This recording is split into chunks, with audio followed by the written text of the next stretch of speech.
बिस्मिल्लाहिर्रहमानिर्रहीम इय्याका नअबुदु व इय्याका नस्तईन। अस्सलाम वालेकुम स्टूडेंट्स, कैसे हैं आप? खैरियत है? अल्लाह ताला फजल करे आप लोगों पे। अच्छा, ये कुछ इंपॉर्टेंट टर्म्स हैं बेटे जो कि जेनेटिक्स के चैप्टर से रिलेटेड हैं। इनको क्लियर करना बहुत ज़रूरी है इस चैप्टर को पढ़ने के लिए। That should be clear. तो सबसे पहले हम स्टार्ट करते हैं कि सबसे पहले जीन किसे बोलते हैं बेटे। अच्छा, जीन डीएनए का वो पार्ट है जो एक खास करेक्टर को कंट्रोल करता है। हम कह सकते हैं कि gene is the part of the DNA that control a specific character.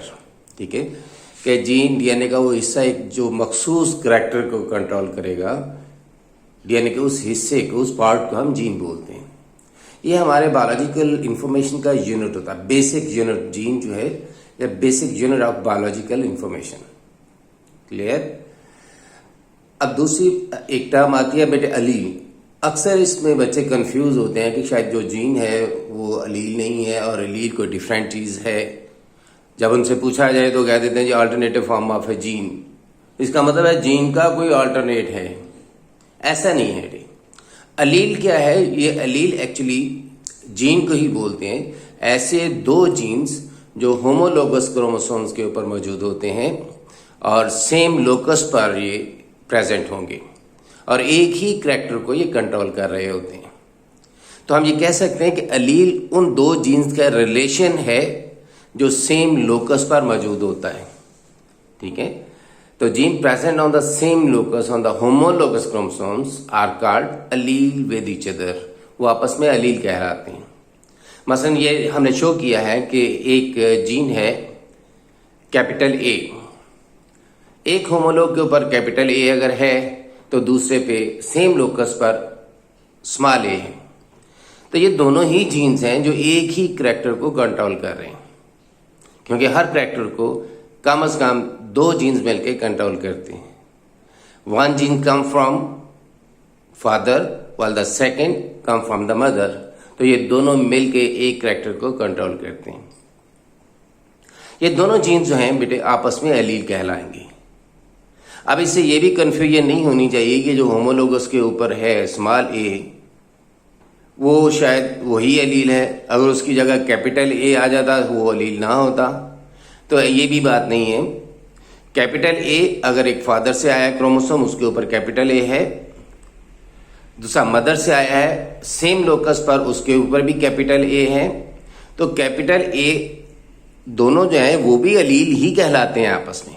ठीक है, तो ये इससे कंफ्यूजन नहीं होनी चाहिए कि शायद कैपिटल ए का स्मॉल ए ही अलील हो सकता है। कैपिटल ए भी आपस में अलील है, स्मॉल ए भी अलील हैं।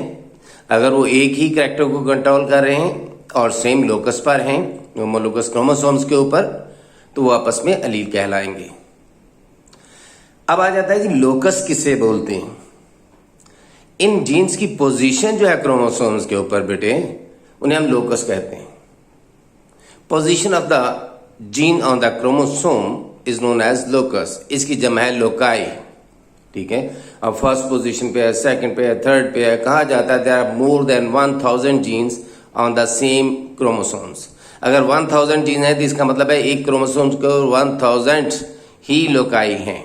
ठीक है, तो लोकस क्या है? Position of the genes on the homologous chromosomes. अब मैंने बात किया बेटे कि होमोलोगस क्रोमोसोम्स क्या हैं।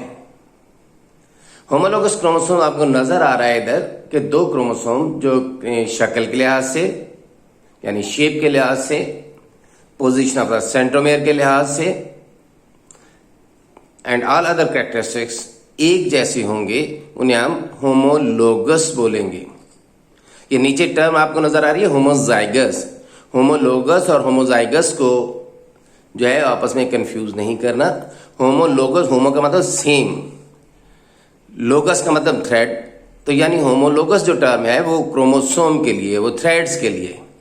ठीक है, तो जो एक जैसे क्रोमोसोम्स हैं जिनके ऊपर जीन्स भी एक जैसे हैं, उनकी पोजीशन एक जैसी है, उनका स्ट्रक्चर एक जैसा है, उनका साइज एक जैसा है, तो ऐसे को होमोलोगस पेयर बोलते हैं। और होमोलोगस पेयर में से हमेशा एक होमोलोग जो है वो मेल पेरेंट से आता है और दूसरा होमोलोग जो है वो फीमेल पेरेंट से आता है, ठीक है। This is the homologous chromosomes. अब होमोजाइगस इसके साथ में हम बोल देते हैं कि अगर होमोलोगस क्रोमोसोम्स के ऊपर बेटे ये जो जीन्स जिसे हम पहले बात कर रहे थे वो एक जैसे हैं, अगर एक होमोलोग के ऊपर कैपिटल ए है और दूसरे के ऊपर भी कैपिटल ए ही है, तो ये जीन्स आपस में होमोजाइगस कहलाएंगे। ये इनकी जेनेटिक मेकअप कहलाती है, यानी इनके ऊपर जीन्स की मेकअप कैसी है, दोनों एक जैसे हैं या कि डिफरेंट हैं। अगर एक जैसे हैं तो उन्हें होमोजाइगस बोलेंगे, अगर डिफरेंट हैं तो उन्हें हम हेट्रो का मतलब होता है डिफरेंट, फिर हम उन्हें हेट्रोजाइगस बोलेंगे, ठीक है। होमोजाइगस अगर जीन्स दोनों जो है अलाइक हैं, similar genes are present on the homologous pair are known as homozygous, और heterozygous if both the alleles are different from each other. अगर एक होमोलोग कैपिटल ए है, उसका दूसरा होमोलोग जो है वो स्मॉल ए है, तो इनकी जेनेटिक मेकअप हेट्रोजाइगस होगी, ठीक है। तो ये भी होमोजाइगस और हेट्रोजाइगस में भी डिफरेंस क्लियर होना चाहिए। अब आगे आ जाते हैं बेटे कि हमने दो की शेप बना दिया है, इसमें ये तमाम टर्म्स जो हैं वो क्लियर हो जाते हैं। ये दो होमोलोग मैंने बनाए हैं, ठीक है। एक पेयर है, ऊपर कैपिटल टी, ये मैंने दिखाया हुआ है कि एक ही जीन के दो अलील्स हैं। दूसरा एक क्रोमोसोम्स के ऊपर ये डिफरेंट जीन्स हैं, यानी कैपिटल ए है, नीचे मैंने स्मॉल ए शो किया हुआ है, ठीक है। These are the different genes, ये डिफरेंट जीन है। ऊपर कैपिटल ए स्मॉल टी, ये जीन्स जो है एक ही कैरेक्टर को कंट्रोल करते हैं, ठीक है। ये सेम जीन्स है, सेम जीन से मुराद एक जीन नहीं, मतलब दो डिफरेंट जीन्स हैं, दो जीन्स हैं लेकिन करैक्टर सेम है, जो एक ही करैक्टर को कंट्रोल कर रहे हैं। नीचे वाला जो जीन है वो किसी दूसरे करैक्टर को कंट्रोल कर सकता है, ठीक है। फिर ये होमोजाइगस कंडीशन, हेट्रोजाइगस कंडीशन।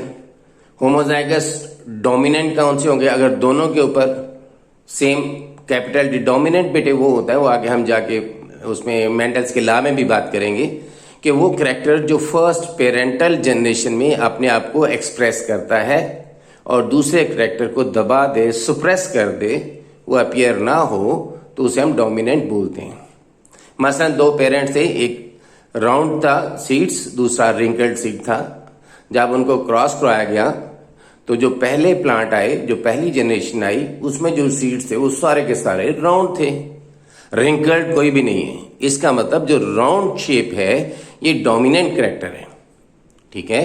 तो अगर डोमिनेंट करैक्टर को हमने मेंशन करना है तो कैपिटल अल्फाबेट लिखते हैं, कैपिटल टी लिखते हैं, ठीक है। जो रिसेसिव होगा, जो रिंकल्ड है, उसे हम स्मॉल टी से शो करेंगे। अगर दोनों के ऊपर कैपिटल टी है तो होमोजाइगस डोमिनेंट एलील, अगर एक डोमिनेंट है दूसरा रिसेसिव है तो हेट्रोजाइगस। दोनों सेम स्मॉल लेटर में लिखे हुए हैं तो उन्हें हम कहेंगे कि होमोजाइगस रिसेसिव एलील है, ठीक है। इधर मैंने एक क्रोमोसोम्स के ऊपर डिफरेंट लोकाई का मेंशन किया हुआ है कि position of the different genes on the same chromosomes. ये नीचे एक क्रोमोसोम बेटे मेंशन किया है जो अक्सर बच्चों को कंफ्यूजन होती है कि सर ये एक है या दो हैं।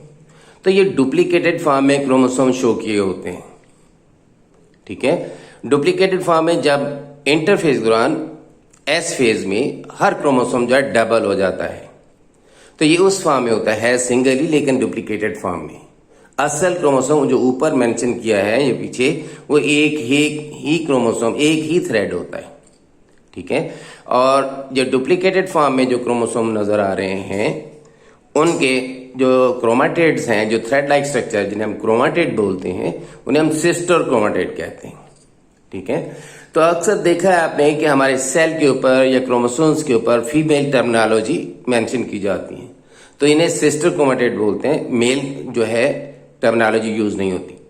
हम सेल को फीमेल कंसिडर किया जाता है due to its reproduction property, इसलिए तमाम टर्मिनोलॉजी है सेल के ऊपर वो फीमेल टर्मिनोलॉजी इस्तेमाल की जाती है।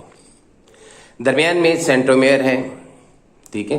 तो ये भी अक्सर कंफ्यूजन होती है कि दो chromatid, sister chromatid same centromere के साथ अटैच्ड है। सेंट्रोमेयर भी डिफरेंट होते हैं लेकिन कंपैक्टली एक दूसरे के ऊपर अटैच होते हैं, उसके ऊपर कुछ प्रोटीन्स होती हैं जिन्होंने फिक्स किया होता है, तो लगता यही है कि शायद एक ही सेंट्रोमियर है। तो सेंट्रोमियर हर क्रोमेटिड का सेपरेट होता है, लेकिन हम कंसिडर यही करते हैं कि sister chromatids attach to the same centromere है, ठीक है। लेकिन जब ये एनाफेज होती है तो ये ब्रेक नहीं होते, बल्कि ये दोनों सेंट्रोमियर जो है एक दूसरे से स्प्लिट आउट होते हैं, ठीक हो गया जी।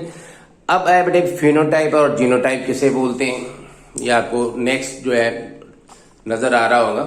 फिनोटाइप कहते हैं जनरल अपीयरेंस किसी भी ट्रेट की, मसलन वो राउंड है, रिंकल्ड है, ब्लैक है, वाइट है, ये उसकी जनरल अपीयरेंस होती है, इसको हम फिनोटाइप बोलते हैं, ठीक है। दूसरी जेनेटिक मेकअप जो है इसे हम जीनोटाइप बेटे बोला जाता है, जो पहले भी मैंने डिस्कस कर दिया कि जीनोटाइप दो तरह की होती है, होमोजाइगस या कि हेट्रोजाइगस। अगर दोनों अलील अलाइक हैं तो होमोजाइगस, या डिफरेंट हैं तो हेट्रोजाइगस, ठीक हो गया जी। आगे बेटे जो मेंडल ने यूज किया है, ट्रू ब्रीडिंग वैरायटीज किन्हें बोलते हैं। ट्रू ब्रीडिंग वैरायटीज वो वैरायटीज जो कि आइडेंटिकल ऑफस्प्रिंग पैदा करती हैं सेल्फ फर्टिलाइजेशन पे to their parents. Varieties that produce identical offspring to their parents on self fertilisation, यानी अगर दोनों पेरेंट्स राउंड हैं तो उनकी ऑफस्प्रिंग भी राउंड ही होगी, ठीक है।